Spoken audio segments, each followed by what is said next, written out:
रसोई की उस ठंडी जमीन पर प्रिया अपने 2 साल के बेटे को सीने से चिपकाए सिसक रही थी, क्योंकि उसकी सास ने आज बच्चे के दूध में कांच के टुकड़े मिला दिए थे। पति बाहर खड़ा तमाशा देख रहा था और सौतन मुस्कुरा कर कह रही थी, अगर ये बच्चा मर गया तभी तो मेरा वारिस इस घर का राजा बनेगा। प्रिया के पास अब सिर्फ 2 रास्ते थे, या तो अपने बच्चे की लाश देखे या फिर उस घर को शमशान बना दे। शाम के साए गहरे हो रहे थे, लेकिन पायल के लिए पिछले 7 साल से हर दिन एक काली रात जैसा था। घर की दहलीज लांघते ही उसे घुटन महसूस होने लगती। रसोई से आती मसालों की खुशबू से उसे भूख नहीं बल्कि आने वाले उस जहरीले तूफान का एहसास कराती थी, जो रोज डाइनिंग टेबल पर शुरू होता था। पायल की सास कौशल्या देवी मोहल्ले की औरतों के साथ बरामदे में बैठी चाय की चुस्कियां ले रही थी। जैसे ही पायल ऑफिस से थकी हारी घर आई, कौशल्या की आवाज़ तीखी हो गई, लो आ गई महारानी। दिन भर बाहर फाइलें रगड़ती है पर घर की सूनी गोद भरने का नाम नहीं लेती। 7 साल हो गए हैं इस घर की चौखट पर कदम रखे, पर एक किलकारी तक न गूंजी। लोग पूछते हैं कि वंश कब आगे बढ़ेगा, तो मेरा सिर शर्म से झुक जाता है।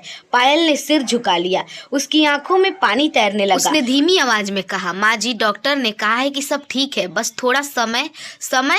और कितना समय? कौशल्या देवी दहाड़ उठी, मेरी उम्र निकली जा रही है पोते का मुंह देखने को। पत्थर की मूरत ले आए होते तो अब तक पसीज गई होती, पर तुम तो मनहूस हो। जिस आंगन में कदम रखा उसे ही सुखा दिया। पायल चुपचाप अपने कमरे में चली गई। उसे उम्मीद थी कि उसका पति आकाश आज तो उसका साथ देगा, लेकिन जब वह कमरे में पहुंचा तो उसके चेहरे पर सहानुभूति नहीं बल्कि नफरत की एक लकीर थी। आकाश ने अपना कोट सोफे पर फेंका और बिना पायल की तरफ देखे बोला, पायल, माँ सही कह रही है, मैं थक चुका हूँ रोज रोज की इन झगड़ों से और दफ्तर में लोगों के उन सवालों से।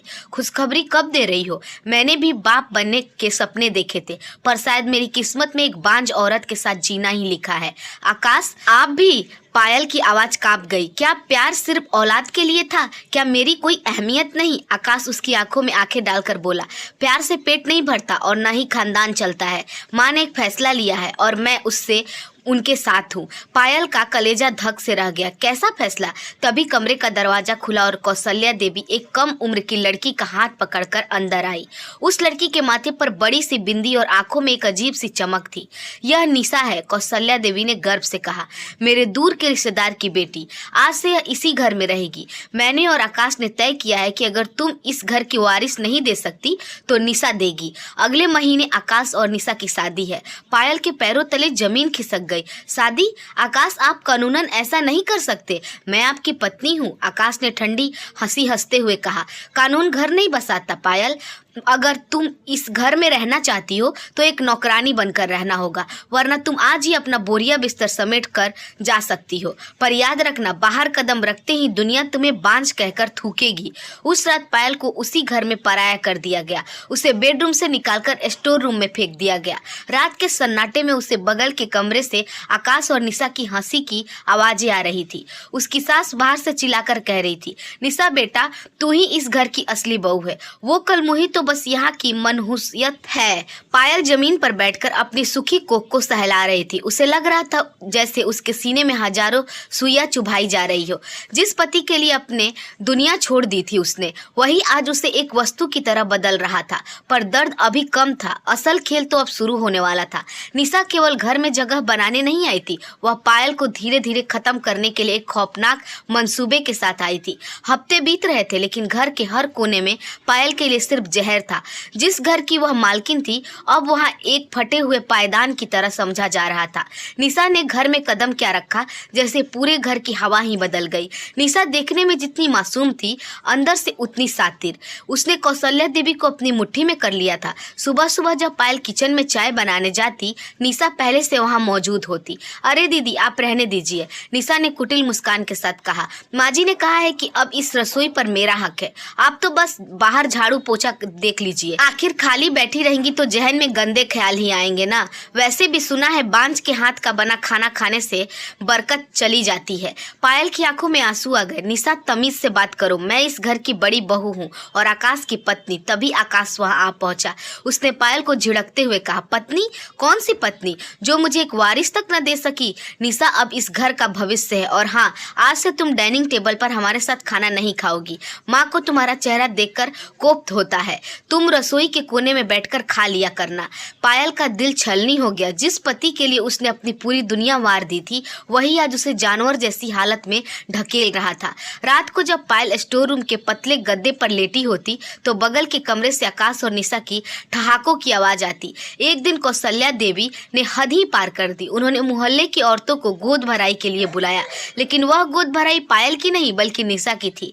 निशा ने अभी गर्भ धारण भी नहीं किया था, पर सास ने सगुन के तौर पर उसे हार पहनाया। पायल को मेहमानों के सामने जूठी प्लेट में उठाने को काम दे दिया गया। एक पड़ोसी औरत ने ताना मारा, कौशल्या, ये तुम्हारी बड़ी बहू ऐसे नौकरानी की तरह क्यों घूम रही है? कौशल्या देवी ने जोर से कहा, अरे छोड़ो उसे। जो औरत घर में चिराग न जला सके वो नौकरानी से बढ़कर और क्या है। मेरी निशा तो साक्षात लक्ष्मी है, देखना जल्द ही मेरे आंगन भर देगी। निशा ने अब पायल को घर से पूरी तरह बाहर निकालने का प्लान बनाया।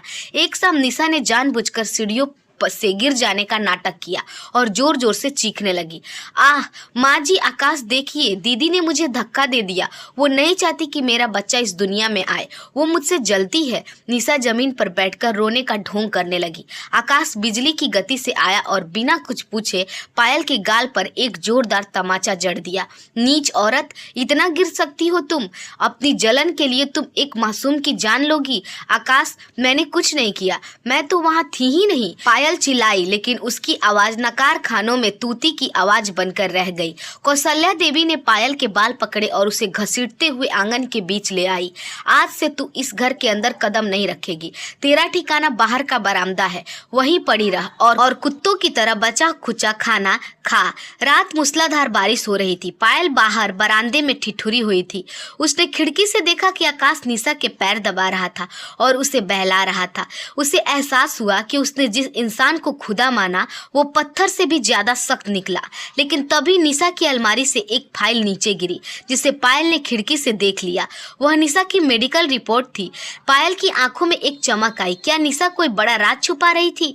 क्या यह मसालेदार सौतन खुद कोई खेल खेल रही थी? बारिश की वो रात पायल के लिए किसी कयामत से कम नहीं थी। बरामदे में ठंडी जमीन पर पड़ी पायल का शरीर बुखार से तप रहा था, लेकिन उसकी नजरें उस फाइल पर टिकी थी जो निशा की अलमारी से गिरकर खिड़की के पास आ गई थी। निशा और आकाश अंदर गहरी नींद में थे, शायद अपनी जीत का जश्न मनाकर सोए थे। पायल ने कांपते हाथों से खिड़की की जाली के पास पड़ी उस फाइल को सरकाया। जैसे ही उसने रिपोर्ट के पन्ने पलटे, उसके पैरों तले जमीन खिसक गई। रिपोर्ट पर निशा का नाम था, लेकिन उसमें जो लिखा था वो किसी बम के फटने जैसा था। निशा कभी मां नहीं बन सकती। उसके गर्भाशय में एक गंभीर समस्या है, जिसके कारण वह ताउम्र संतान सुख नहीं दे पा सकती। पायल की रूह कांप गई। हे भगवान, जिस लड़की को माँ जी और आकाश कुल की लक्ष्मी मान रहे हैं, वह तो खुद उसी कलंक से घिरी हुई है जिसका ताना वो रोज मुझे देते हैं। फिर ये माँ बनने का नाटक क्यों? अगली सुबह पायल ने खुद को संभाला। वह सच सबको बताना चाहती थी, लेकिन उसे पता था कि बिना सबूत के कोई उसकी बात नहीं मानेगा।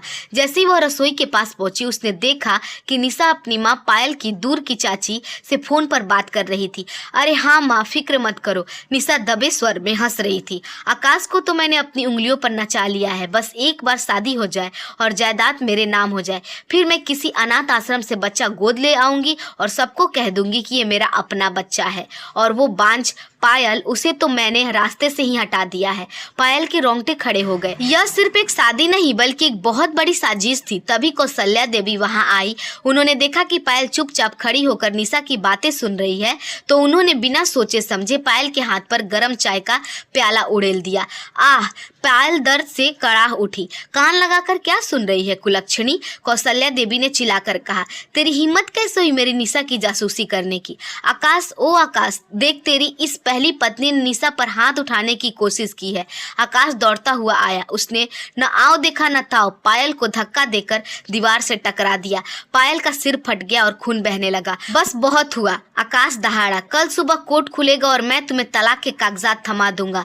तब तक तुम इस घर के पिछवाड़े वाले स्टोर रूम में बंद रहोगी। तुम्हें खाना भी नहीं मिलेगा। यही तुम्हारी सजा है। पायल को घसीटकर उस अंधेरी कोठरी में फेंक दिया गया जहां पुरानी बोरियां और जाले लगे हुए थे। निशा दरवाजे के पास आई और धीरे से फुसफुसाते हुए बोली, दीदी उस फाइल को भूल जाइए, वो रिपोर्ट अब मेरे पास है। कल जब आप सड़क पर होंगी तब मैं इस घर की मालकिन बनूंगी। आपकी कोख सुनी थी, अब आपकी जिंदगी भी सुनी होगी। निशा ने बाहर से ताला लगा दिया। अंधेरे में बैठी पायल ने अपनी फटी हुई साड़ी से अपना जख्म पोंछा। उसकी आंखों में अब आंसू नहीं बल्कि बदले की एक ठंडी आग थी। उसे पता था कि कल उसकी जिंदगी का सबसे बड़ा इम्तिहान है। या तो वह हमेशा के लिए बर्बाद हो जाएगी या फिर इस फरेबी चेहरे का नकाब उतार देगी। उसने अंधेरे में अपने हाथ टटोले। उसे एक पुरानी लोहे की रॉड मिली। उसने तय कर लिया था कि वह हार नहीं मानेगी। स्टोर रूम की उस काली कोठरी में पायल का दम घुट रहा था। बाहर शहनाइयां बज रही थी। आकाश और निशा की शादी की रस्में शुरू हो चुकी थी। कौशल्या देवी मेहमानों के बीच 56 भोग परोस रही थी, जबकि उनकी बड़ी बहू प्यास से तड़प रही थी। पायल को पता था कि अगर आज वह बाहर नहीं निकली तो उसकी पूरी जिंदगी एक झूठे कलंक के साए में खत्म हो जाएगी। उसने उस पुरानी लोहे के रॉड से खिड़की की जंग लगी सलाखों पर वार करना शुरू किया। उसके हाथों से खून बहने लगा। जख्म गहरे हो गए, पर ममता और स्वाभिमान की आग उसे रुकने नहीं दे रही थी। तभी आखिरी वार के साथ सलाखें ढीली हुई। पायल खिड़की से कूदकर सीधे उस कमरे में घुसी जहां निशा तैयार हो रही थी। निशा आईने के सामने खड़ी अपनी लाल साड़ी संवार रही थी। तभी उसे पीछे पायल की परछाई दिखी। दीदी आप यहाँ कैसे? निशा घबराकर चिल्लाई। पायल ने बिना कुछ कहे निशा का गला पकड़ लिया और उसे दीवार से सटा दिया। वो रिपोर्ट कहाँ है निशा? मुझे पता है तूने उसे अपनी इसी अलमारी में गुप्त खाने में छुपाया है। पायल ने पागलों की तरह अलमारी की खंगाला। उसे वो असली मेडिकल रिपोर्ट मिल गई। निशा उसे छीनने की कोशिश की, पर पायल ने उसे धक्का देकर गिरा दिया। आज तेरा ये ढोंग पूरे शहर के सामने खुलेगा। पायल फटे कपड़ों में सिर से बहते खून के साथ सीधे मंडप में जा पहुंची। मेहमान उसे देखकर हैरान रह गए। आकाश गुस्से में उठा। पायल तुम्हारी हिम्मत कैसे हुई यहाँ आने की? जलील औरत, निकल जाओ यहाँ से। रुको आकाश, पायल की आवाज पूरे हॉल में गूंज उठी। जलील मैं नहीं, तुम और तुम्हारी ये होने वाली पत्नी है। तुम मुझे बांझ कहकर रोज मारते थे ना, तो देखो तुम्हारी ये कुल की लक्ष्मी भी वही है जो मैं हूँ। पायल ने वो मेडिकल रिपोर्ट मेहमानों और पंडित जी के सामने फेंक दी। कौशल्या देवी ने झपट कर रिपोर्ट उठाई और जैसे ही उनके वकील रिश्तेदार ने उसे पढ़ा, सन्नाटा छा गया।